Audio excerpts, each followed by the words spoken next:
Hello Vaultheads, this is the self-proclaimed, sarcastically named Captain KeyForge, also known as PJ Broughton of the Steel City Snufflegators.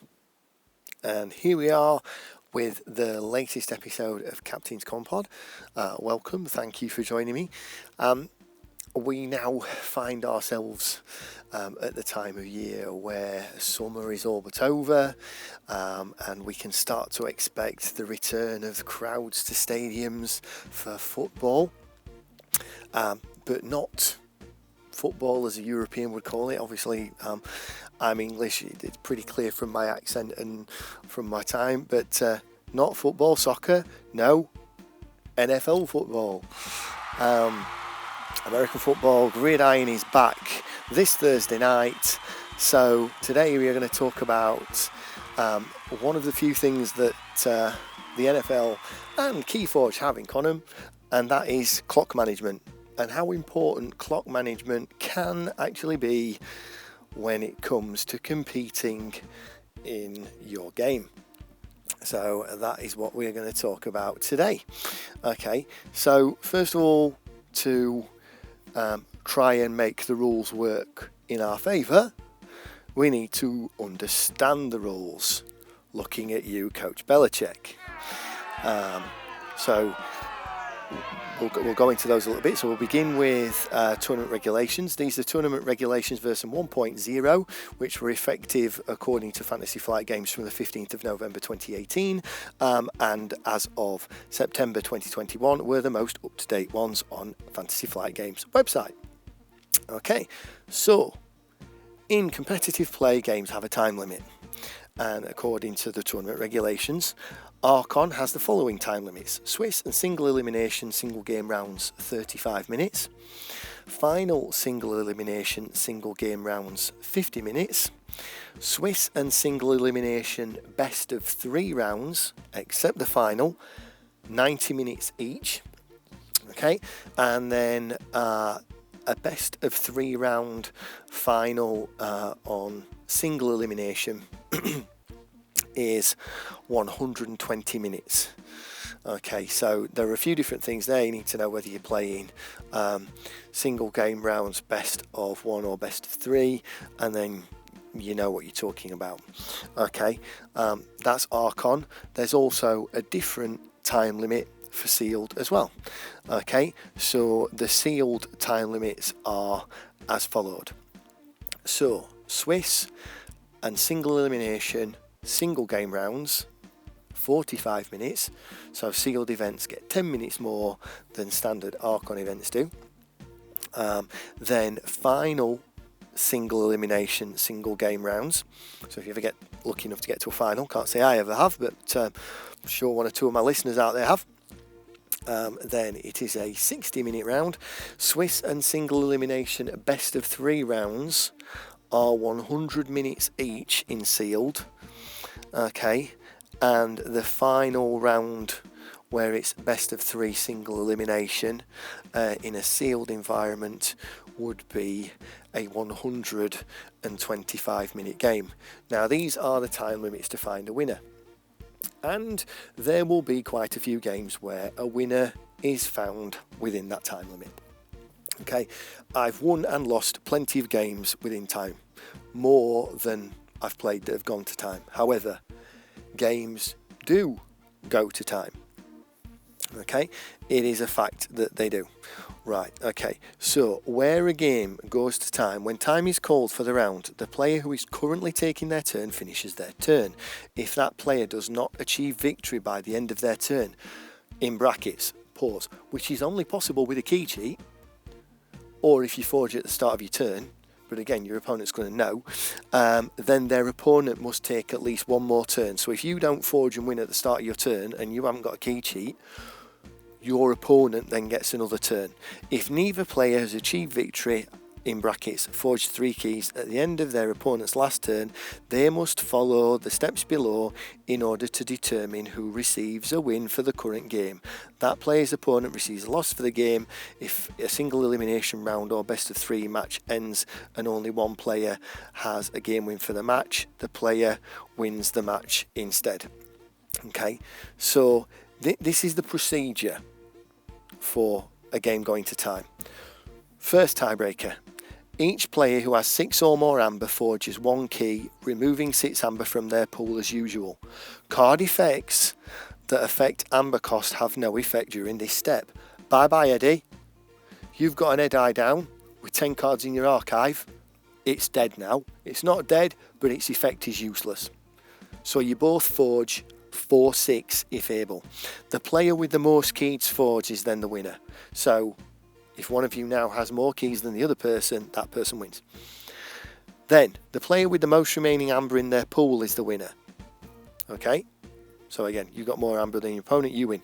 After that, each player selects one of their houses, then each player totals the number of friendly creatures in play and adds the amount of bonus amber from that house's cards still in their hand. Add those two numbers together and that is then added to your pool. Okay, and they call that the potential amber step. Right, and if after you have selected one house and used the creatures on board and played cards out of your hand and both of you are still level, whoever went first wins, and that's it, that's the end of it.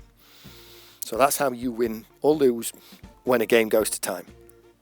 Okay, so next thing, we are going to look at the current rulebook. Again, the current rulebook as of September 2021.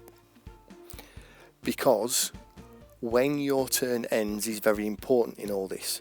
If you want to be the person who goes last, the clock has to time out on your opponent's turn.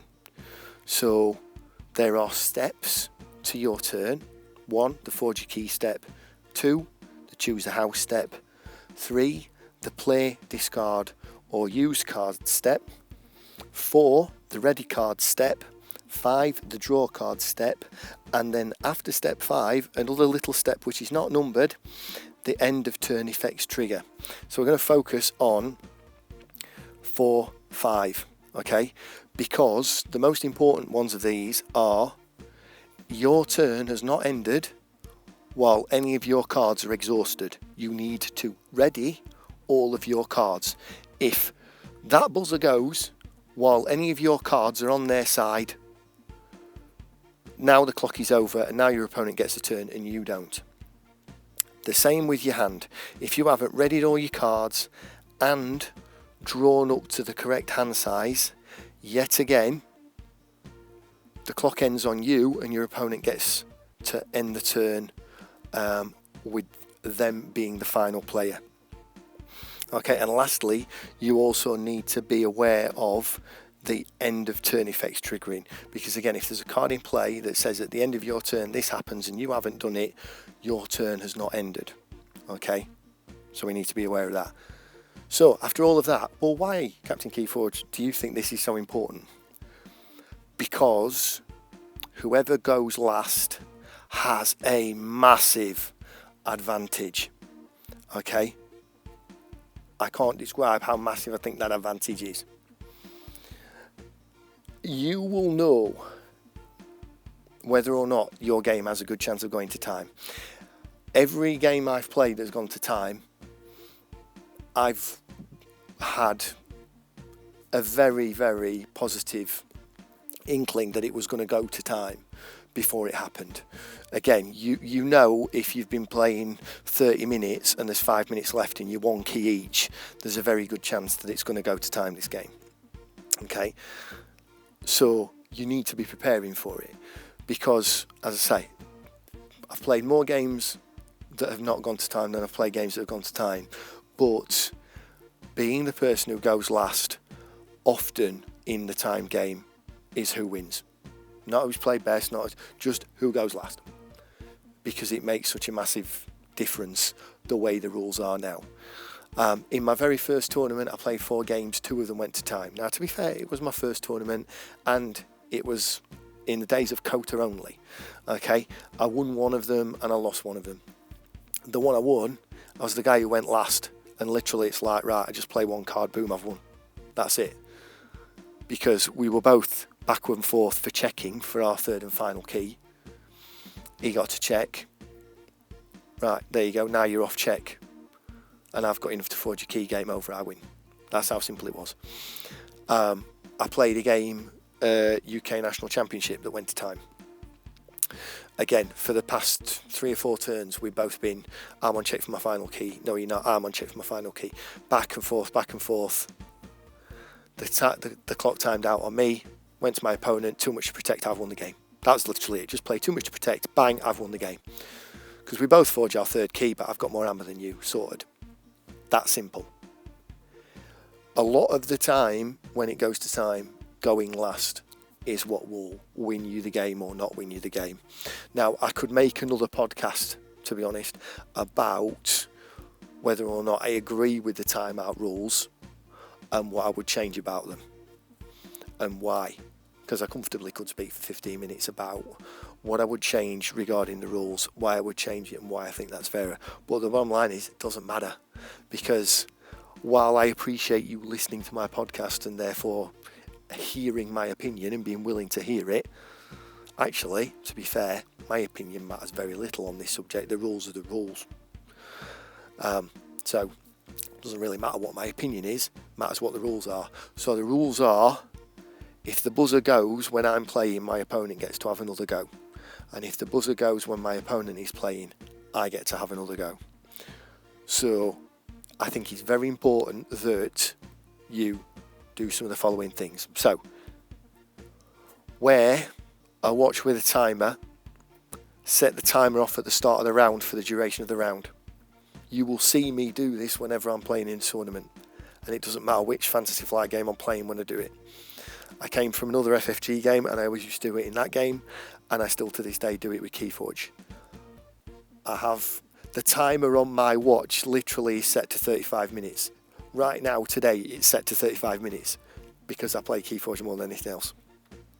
If you can't do that, sit yourself in a position where you can see the timers. In a big event, there will be round the room. In a small event, there might not be, but again, the tournament organiser will call it out. The round started. Have a timer on your wrist, okay? You don't need to constantly watch it, but again, if it's on your wrist, you can see. When the game is drawing to a close, you will get warnings. The tournament organiser will come round and say, right, 5 minutes left on the round, 2 minutes left on the round.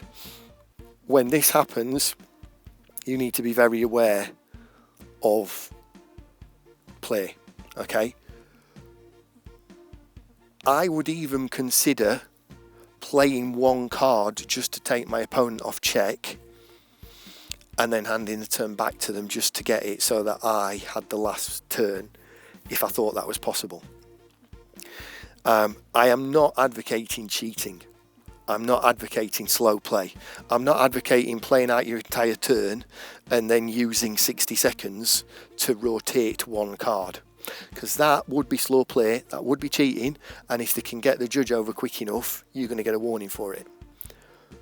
But equally, playing smart, right, there's a minute left on the clock, what do I need to do to stop my opponent forging and what do I need to do to get to check, and how do I do that and give my opponent 10 seconds? That is what you want to be thinking, that is what you want to be looking at, and that is how you can ensure that you are working the clock to your advantage. Okay, like I say, NFL starting again. An NFL game, the last 2 minutes can take 10 because of timeouts and changes this and that. You are not going to have the ability to do that in KeyForge, but what you are going to have is the ability to see that a game is likely to go to time and to try and set yourself to be in a position where you hand it back to your opponent with them having absolutely no time left. Like I say, if you give it back to them at 5 seconds and you're in check and they're not, they've got to do something about it. And by the time they have, the timer's gone and the clock's coming back to you. And a lot of the time, that's going to win the game. I genuinely believe that if somebody could actually track the stats on it, whoever goes last when a game goes to time wins 3 out of 4 games. I honestly think it's that big of a deal. So that is the rules of going to time.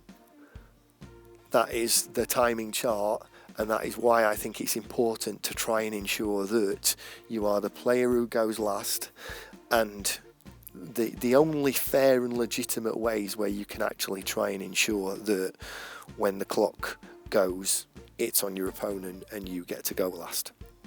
So as ever, what do you think? Do you think I'm wrong? Do you think I'm talking a load of rubbish, and that actually whoever goes last in a competitive match doesn't really matter that much, and it's not as important as I think it is?